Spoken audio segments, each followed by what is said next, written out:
Halo sobat, selamat datang kembali di channel YouTube Timon Adiso. Oke sobatku, pada hari ini kita akan bahas tentang akun-akun yang dibanet ya teman sekalian.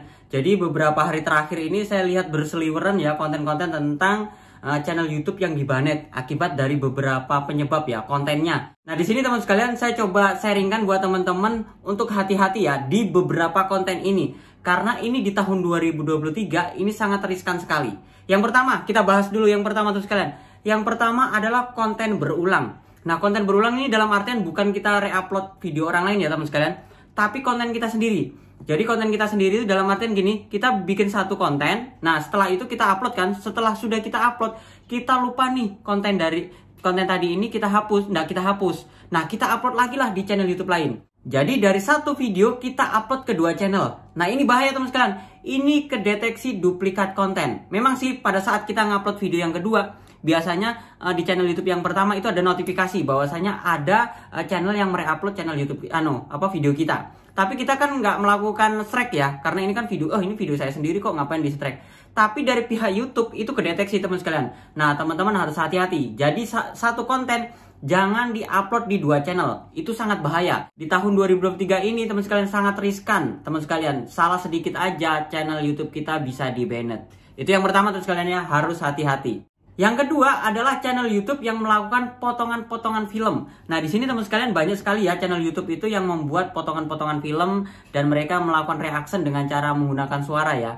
Potongan-potongan film ini biasanya hanya beberapa detik, habis itu mereka mengisi suara ya, menceritakan tentang cerita tersebut. Nah, di sini teman sekalian harus hati-hati. Kenapa saya bilang harus hati-hati? Karena di sini cukup penting sekali kita melakukan penampilan wajah. Nah, pada saat teman-teman melakukan reaction terhadap satu film ini teman sekalian, tidak menutup kemungkinan bahwasanya ada channel YouTube lain juga yang melakukan reaction yang sama. Nah, kalau mereka melakukan reaction yang sama dengan gambar yang sama, tetapi tidak ada menampilkan wajah, itu tidak ada perbedaan. Nah, ini sangat riskan sekali. Kalau mereka melakukan upload terlebih dahulu dan kita baru melakukan upload, biasanya akan kedeteksi sama mereka. Nah, kalau udah kedeteksi teman sekalian, kalau mereka melakukan strike, ini sangat berbahaya untuk channel YouTube kita. Terlebih lagi kalau pemilik film atau produksi filmnya itu tidak memperbolehkan untuk kita melakukan re-upload atau melakukan reaction terhadap film tersebut. Nah, itu teman-teman harus hati-hati. Kalau teman-teman channel YouTube-nya tentang reaction sebuah film, saran saya coba deh belajar untuk menampilkan wajah seperti ini. Mungkin teman-teman mereaction sebuah film, tapi teman-teman mungkin wajahnya itu di pojokan, kecil. Jadi sambil ngomong, sambil bercerita. Tapi kalau ada yang bilang sih, Mas susah sekali tuh kalau saya menampilkan wajah karena saya nggak pede di depan layar. Ya kita harus belajar. Seorang YouTuber tuh memang harus belajar. Nah kalau memang teman-teman itu nggak bisa memaksakan tetap harus dengan gambar-gambar dari film tersebut, ya teman-teman harus kasih efek. Kasih efek supaya film ini ada perbedaan dari video aslinya seperti itu. Berikutnya konten reaction apalagi nih teman sekalian. Konten reaction tadi kan film nih. Nah di sini konten reaction tentang konten-konten orang lain. Seumpamanya teman-teman itu melakukan reaction videonya si A gitu ya, di channel YouTube-nya si A, dicomot lah beberapa detik seperti itu. Nah, itu hati-hati teman sekalian. Itu sangat berbahaya. Apalagi kalau teman-teman itu nyomot-nyomot video-video TikTok, snack video. Nah, di sini teman-teman melakukan reaction tanpa menampilkan wajah, hanya sebuah omongan. Terlebih lagi teman sekalian, teman-teman itu melakukan pengambilan beberapa video, semuanya dari video TikTok, potongan-potongan video TikTok, habis itu digabung jadi sebuah video di YouTube. Selain itu teman-teman juga ngambil video-video dari snack video, teman-teman dari potongan-potongan itu, habis itu diupload di YouTube. Itu hati-hati. Kenapa saya bilang hati-hati? Di tahun 2023 ini sangat riskan. Mungkin kalau dulu di tahun 2022 dan sebelumnya teman-teman melakukan itu aman-aman aja, karena banyak sekali ya channel YouTube yang membuat konten tentang dari TikTok. Jadi konten-konten TikTok itu digabung-gabung habis itu menjadi sebuah video. Nah, itu mungkin kalau dulu aman, tapi sekarang hati-hati karena ada beberapa channel YouTube itu di-banned gara-gara melakukan itu. Yang terakhir teman sekalian, yang terakhir adalah teman-teman melakukan kesalahan yaitu dengan cara main VPN. Main VPN dalam artian gini ya, kita membuka video kita sendiri menggunakan perangkat, habis itu main VPN supaya nilai iklannya besar, habis itu supaya penghasilan kita besar. Selain itu teman-teman juga biasanya ada yang main VPN ini dengan cara sebuah grup di WhatsApp ya, sebuah grup di WhatsApp atau di grup Facebook, habis itu melakukan VPN, saling kunjung, saling nonton, bahkan saling klik iklannya. Nah, kalau saran saya teman-teman, hati-hati yang seperti ini. Karena apa? Mungkin kalau hanya satu perangkat itu nggak apa-apa. Tapi ada mungkin beberapa teman itu yang jahil. Dia akan nonton secara terus-menerus, iklannya diklik-klik terus. Mungkin kalau blog itu berbahaya. Tapi kalau YouTube tuh biasanya iklannya nggak muncul ya. Kalau kita tonton berulang-ulang tuh biasanya iklannya nggak muncul.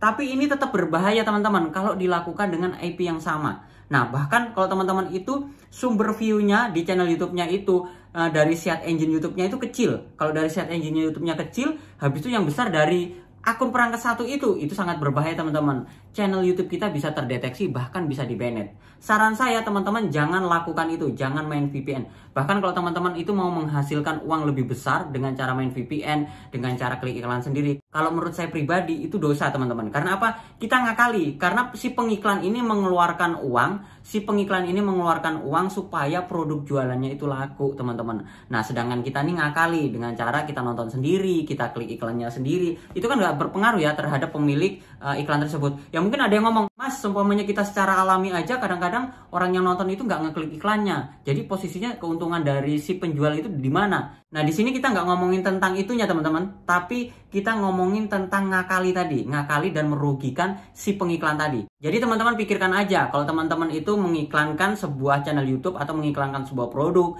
di YouTube, habis itu diakali orang. Jadi dari 1000 view teman-teman itu nggak ada yang beli sama sekali. Nah, gimana perasaan teman-teman? Karena diakali dari penonton-penonton bodong tadi itu.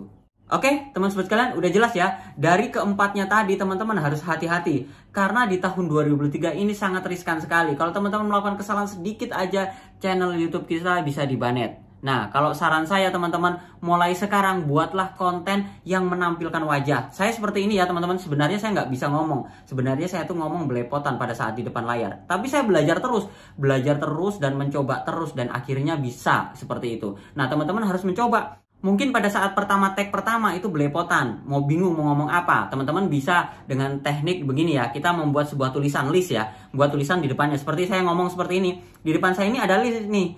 Apa yang akan saya sampaikan. Nah, teman-teman bikin ngomong seperti itu. Dan teman-teman mencoba belajar mungkin sepatah dua patah kata dulu. Mungkin pembukaannya itu aja. Nggak apa-apa sih kalau pembukaannya itu biasanya kan, halo sobat, selamat datang kembali di channel YouTube Timo Nadiso. Saya selalu berkata seperti itu kan. Karena itu kebiasaan saya. Kalau saya rubah itu susah sekali. Nah, itu kebiasaan saya. Nah, teman-teman coba teman-teman itu ngomongnya pada saat membuat konten itu relax. Jadi seolah-olah itu kita sedang ngobrol sama orang lain. Secara otomatis nanti teman-teman kalau udah lancar, enak. Teman-teman tuh mau bikin konten apapun itu bisa. Bahkan di belakang layar, bahkan ngevlog pun bisa. Bahkan ngobrol sama orang pun bisa. Jadi buat teman sekalian, saran saya teman-teman, mulai saat ini, sebelum channel YouTube-nya di-banned, sebelum channel YouTube-nya bermasalah, silahkan teman-teman perbaiki. Kalau perlu teman-teman, selama ini nggak pernah nih muncul di depan layar. Nah, coba sekarang mulai belajar buat konten itu dengan menampilkan wajah. Tapi kalau teman-teman itu bikin konten sendiri, rekam layar HP, rekam layar komputer, bukan hasil nyomot video-video orang lain, habis itu disetting, habis itu diedit, itu kalau menurut saya itu aman. Karena sampai saat ini, saya udah 4 tahun mengelola sebuah channel YouTube, di belakang layar itu aman, bahkan penghasilannya cukup lumayan.